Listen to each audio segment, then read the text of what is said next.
मेरे प्यारे साथियों, एक बात गौर से सुनना कि अगर आपसे पूछा यह जाए कि एक 120 रुपए की चीज खरीदी गई मतलब उसका कॉस्ट प्राइस दिया गया और उसे 140 रुपए में बेचा गया मतलब ये सेलिंग प्राइस है।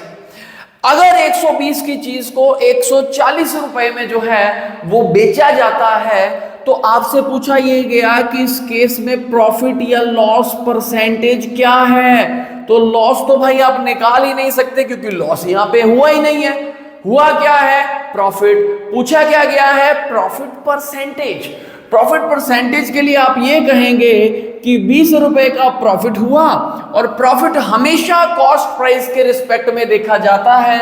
कॉस्ट प्राइस 120 है, इनटू 100 किया तो ये आपके पास 6वां हिस्सा आ गया और 6वां हिस्से की परसेंटेज वैल्यू होती है 16 2/3%। इजी पीजी आप इजीली कह देंगे कि यहां पे भाई 16 2/3% का क्या है? प्रॉफिट। और अगर आपको यह कहा जाए कि एक आर्टिकल है जिसका मार्क्ड प्राइस लाइक 200 रुपए है और उसे बेचा जा रहा है कितने रुपए में? 150 रुपए में। होता है ना डिस्काउंट। डिस्काउंट हमेशा जो है वो मार्क्ड प्राइस पे दिया जाता है। अब 200 रुपए मार्क्ड प्राइस है, उसको 150 रुपए में बेचा जा रहा है। इट मींस उस पे जो है वो 50 रुपए का डिस्काउंट दिया जा रहा है और वो 50 रुपए का डिस्काउंट किस पे दिया गया? 200 रुपए पे। इनटू किया 100 तो ये आपके पास निकल के आया चौथा हिस्सा विच इज इक्वल टू 25%। तो आप इजीली कह सकते हैं कि 25% का क्या आएगा जी? डिस्काउंट। अब इसमें क्या था ये तो आपको सब कुछ पता था। बात यह है कि यहां पे आपसे एक बात छुपाई गई जो इस क्वेश्चन में काम आई। ये क्वेश्चन नहीं है, ये एक जाल है जिस जाल में आप फंस सकते हैं। उसके लिए आपको इन चीजों का पता होना जरूरी है। क्या है वो बात? आइए समझते हैं। यहां पे सीपी और एसपी दोनों दे रखे थे। कॉस्ट प्राइस दे रखा था 120 और सेलिंग प्राइस दे रखा था 140 रुपए। अब इस चीज को मैं कैसे सोचता हूं या कैसे हम सोच सकते हैं, आइए देखें। सीपी अगर हमारे पास 120 है और एसपी अगर हमारे पास 140 है और मैं कहूं कि हम सीपी और एसपी की ना रेशो लिखते हैं भाई। सीपी और एसपी की जब आप रेशो लिखोगे आप कहोगे कि ये तो 120 रेशो 140 है, 20 पे इसे काट दोगे ये 6 आएगा और ये क्या आएगा? 7। एक बात और, जिस नंबर पे ये कटे किस पे? 20 पे। 20 मतलब 20 इन दोनों का हाईएस्ट कॉमन फैक्टर। अब हाईएस्ट कॉमन फैक्टर 20 था तो ये 20 इंटू 6 आया, ये 20 इंटू 7 आया। हमारा प्रॉफिट या लॉस परसेंटेज निकाली तो प्रॉफिट परसेंटेज निकल के आई 16 2/3%। मैं समझाना आपको ये चाह रहा हूं कि जब भी हमसे प्रॉफिट या लॉस परसेंटेज पूछी जाती है जरूरी नहीं है कि हमें एग्जैक्ट वैल्यू की जरूरत है ही है। हमारा काम रेशो से भी चल जाता है कि अगर कॉस्ट प्राइस आपके पास 6 पार्ट्स है, सेलिंग प्राइस आपके पास 7 पार्ट्स है, इट मींस आप गैप जो एक पार्ट है वो आप प्रॉफिट कमा रहे हैं। प्रॉफिट किस पे कमा रहे हैं? सीपी पे। सीपी का मतलब 6 into 100, still you will get same answer which is 16 2/3%। अब एग्जैक्ट वैल्यू आपको गिवन थी, हमने उस एग्जैक्ट वैल्यू को कन्वर्ट किया किस में? रेशो में। और रेशो से हमने परसेंटेज निकाली, स्टिल हमारे पास सेम आंसर आया। तो भाई अगर आपको एग्जैक्ट वैल्यू दी जाती है ना, इट डजंट मीन कि आपने हर एक क्वेश्चन में एग्जैक्ट वैल्यू लगानी ही लगानी है। कई बार एग्जैक्ट वैल्यूज दी ऐसी जाती हैं जो क्वेश्चन को इतना ज्यादा कैलकुलेटिव बना देती हैं कि आप सोच भी नहीं सकते। ये देखो फिर, अब मार्क प्राइस 200 रुपए था और सेलिंग प्राइस 150 रुपए था। अगर डिस्काउंट परसेंटेज चाहिए और मैं कहूं कि भाई मैं तो एमपी और एसपी की जो है वो रेशो निकालता हूं, मैं इनको 50 पे काटूंगा, ये मेरे पास 4:3 आ जाएगा which is not exact value. This 4 is representing parts. किसके पार्ट्स? मार्क प्राइस के पार्ट्स। और 3 इज रिप्रेजेंटिंग पार्ट्स किसके पार्ट्स? सेलिंग प्राइस के। अब 4 पार्ट्स वाली चीज आपको 3 पार्ट्स में मिलती है तो भाई आपको एक पार्ट का जो डिस्काउंट मिला वो 4 पे मिला, इंटू 100 किया, आंसर फिर वही 25% निकल के आया। यहां भी 25% रहा था, यहां भी 25% रहा है। यहां से एक बात तय होती है कि प्रॉफिट या लॉस परसेंटेज निकालने के लिए हमें जरूरत नहीं है कि एग्जैक्ट वैल्यू दी जाए, हमें रेशो भी दी जाएगी, स्टिल हम चीजों को इजीली सॉल्व कर सकते हैं। मैं आपको ये क्यों बता रहा हूं, आइए इस क्वेश्चन को पढ़ते हैं, समझते हैं। इस चीज को आपने दिमाग में रखना है, कोई भी परसेंटेज इंक्रीज चाहिए, परसेंटेज डिक्रीज चाहिए, प्रॉफिट परसेंटेज चाहिए, लॉस परसेंटेज चाहिए, डिस्काउंट परसेंटेज चाहिए, पॉपुलेशन का इंक्रीज परसेंटेज चाहिए, डिक्रीज परसेंटेज चाहिए, किसी भी केस में हमें एग्जैक्ट वैल्यू की जरूरत नहीं है भाई, हमें सिर्फ रेशो दे दो, रेशो दे दोगे हमारा काम चल जाए। अब देखें सर, इसे मैं साफ कर देता हूं और क्वेश्चन को जो है वो हम पढ़ते हैं। क्वेश्चन में क्या कहा गया है, बहुत ही प्यारा क्वेश्चन है, 4 ऑप्शंस भी दी गई हैं, कैसे ये चीज हमारे काम आएगी और कैसे हम इस जाल में फंस सकते हैं। फंसना नहीं है भाई, नहीं फंसना तो समझ लो। By selling an article for ₹43201, इसे देख के भाई एक वाइब आई कि भाई ये क्वेश्चन ना कैलकुलेटिव हो सकता है। इतना घटिया सेलिंग प्राइस भाई, 43,201 रुपए, इसका तो 10% भी निकालना है ना तो भी पॉइंट्स में आ जाएगा, कोई चक्कर नहीं है। आगे बढ़ते हैं भाई, हमें एसपी गिवन था भाई, मैंने नोट कर लिया, सेलिंग प्राइस गिवन है 43201 रुपीज।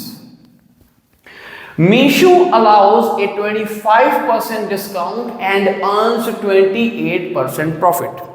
मीशो एक पर्सन है जो क्या करता है, वो 25% का कस्टमर को डिस्काउंट देता है। अब डिस्काउंट क्यों दिया जाता है? Just to attract customers, customers को जो है वो दुकान पे बुलाने के लिए जो है ना वो डिस्काउंट दिया जाता है। अब वो 25% का जो है वो डिस्काउंट दे देता है और वो 28% का जो है वो प्रॉफिट कमाता है। ठीक है जी, यहां पे 2 चीजों पे बात की गई, एक तो मीशो ने डिस्काउंट परसेंटेज बताई और दूसरा जो है वो क्या बताया कि 28% का उसे प्रॉफिट हुआ। देखो मेरे प्यारे साथियों, डिस्काउंट जो है, डिस्काउंट परसेंटेज मैं लिख लेता हूं यहां पे कुछ 25% है और प्रॉफिट परसेंटेज भी मैं लिख लेता हूं विच इज समथिंग 28%। अब एक चीज आपको जरूर पता होनी चाहिए कि डिस्काउंट जो है वो हमेशा मार्क्ड प्राइस पे आता है, प्रॉफिट जो है वो हमेशा कॉस्ट प्राइस पे आता है, ये आपको पता भी होगा। If the article is sold without any discount, if जे, अगर जो है इस आर्टिकल को बिना किसी डिस्काउंट पे बेचा जाता है तो उस केस में उन्हें क्या प्रॉफिट परसेंटेज होगा? कुछ होंगे बिल्कुल सीधा चलने वाले बंदे, वो ये कहेंगे कि भाई 25 और 28 को प्लस कर दे, कहानी खत्म होगी। हालांकि यहाँ पे ऐसी कोई ऑप्शन नहीं है। अब कई बंदे ऐसे होंगे वो प्रॉफिट परसेंटेज निकालने के लिए वो क्या कहेंगे कि भाई सीपी वाली चीज जो है ना उसने एमपी पे बेचनी है, बीच में बैठा है एसपी। अब एसपी गिवन है, कितना गिवन है? 43,201। वो एसपी की हेल्प से सीपी भी निकालेंगे और एसपी की हेल्प से एमपी भी निकालेंगे, फिर सीपी और एमपी को कैलकुलेट करेंगे। कुछ लगा लो कि इस प्रोसेस को करने में 20-25 मिनट लगेंगे। अगर तो आपके पास पेपर में 20-25 मिनट होंगे तो आप कर सकते हैं। अगर आपके पास 20-25 मिनट इस क्वेश्चन को करने के लिए नहीं है, फिर आपको ये देखना जरूरी है।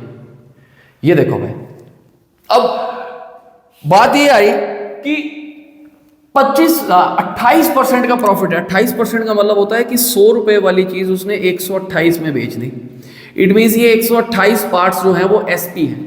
अब इस 128 पार्ट्स को इसके साथ कंपेयर करके एक पार्ट की वैल्यू निकालोगे, वो पॉइंट में आएगी, उसको 100 से मल्टीप्लाई करोगे, सीपी आएगा, पॉइंट में आएगा। फिर आप डिस्काउंट में बात करोगे, 25% का डिस्काउंट है, 4 की चीज उसने 3 में बेची, 3 की वैल्यू ये है, 4 की वैल्यू आपने निकाली। फिर मैं वही कह रहा हूं सर, 20-25 मिनट आप लगा देना तो हो जाएगा। फिर भी पता नहीं आंसर सही आता है या नहीं आता, ठीक है। बट मेरी बात सर गौर से सुनिए, हमसे उसने क्या पूछा है? Profit percentage. क्या उसने आपसे ये पूछा कि प्रॉफिट कितने रुपए का होगा? जी नहीं पूछा। वो आपसे एग्जैक्ट वैल्यू मालिक पूछ ही नहीं रहा है। अगर वो आपसे एग्जैक्ट वैल्यू पूछ नहीं रहा है तो आप इस एग्जैक्ट वैल्यू के साथ क्यों मत्था मार रहे हो भाई? ये सिर्फ और सिर्फ डरावा डालने के लिए ही जो है वो वैल्यू दी गई है। ये एक जाल बिछाया गया है जहां पे स्टूडेंट फंसे, और हमने इसमें फंसना नहीं, क्योंकि हमें अंडरस्टैंडिंग है कि प्रॉफिट परसेंटेज, लॉस परसेंटेज, कोई भी परसेंटेज के लिए हमें रेशो चाहिए। अब हमने सीपी वाली चीज एमपी पे बेचनी है, इट मींस मुझे सीपी और एमपी की रेशो चाहिए, दैट्स इट। उसके लिए मैं क्या कर रहा हूं, ये देख लो भाई। अब सीपी, एमपी और एसपी, एक है जी हमारे पास सीपी, एक है बीच में बैठा एसपी और ये है एमपी। सीपी से अगर एमपी जाना है तो वाया एसपी होके जाना पड़ता है, एसपी बीच में बैठा सर, जो इन दोनों को मिलाता है। अब पहले तो हमें 28% का क्या हो रहा है, प्रॉफिट।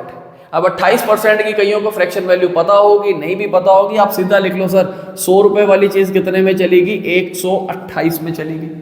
या आप इसे 4 पे काट भी दोगे, आप ये कह लो कि 25 की चीज कितने में चली गई जी, ये 32 में चली गई। तो ये 25 रेशो 32, ये किसकी रेशो है, ये सीपी और एसपी की रेशो है एज पर डाटा। अब डिस्काउंट आना है आपको 25% का।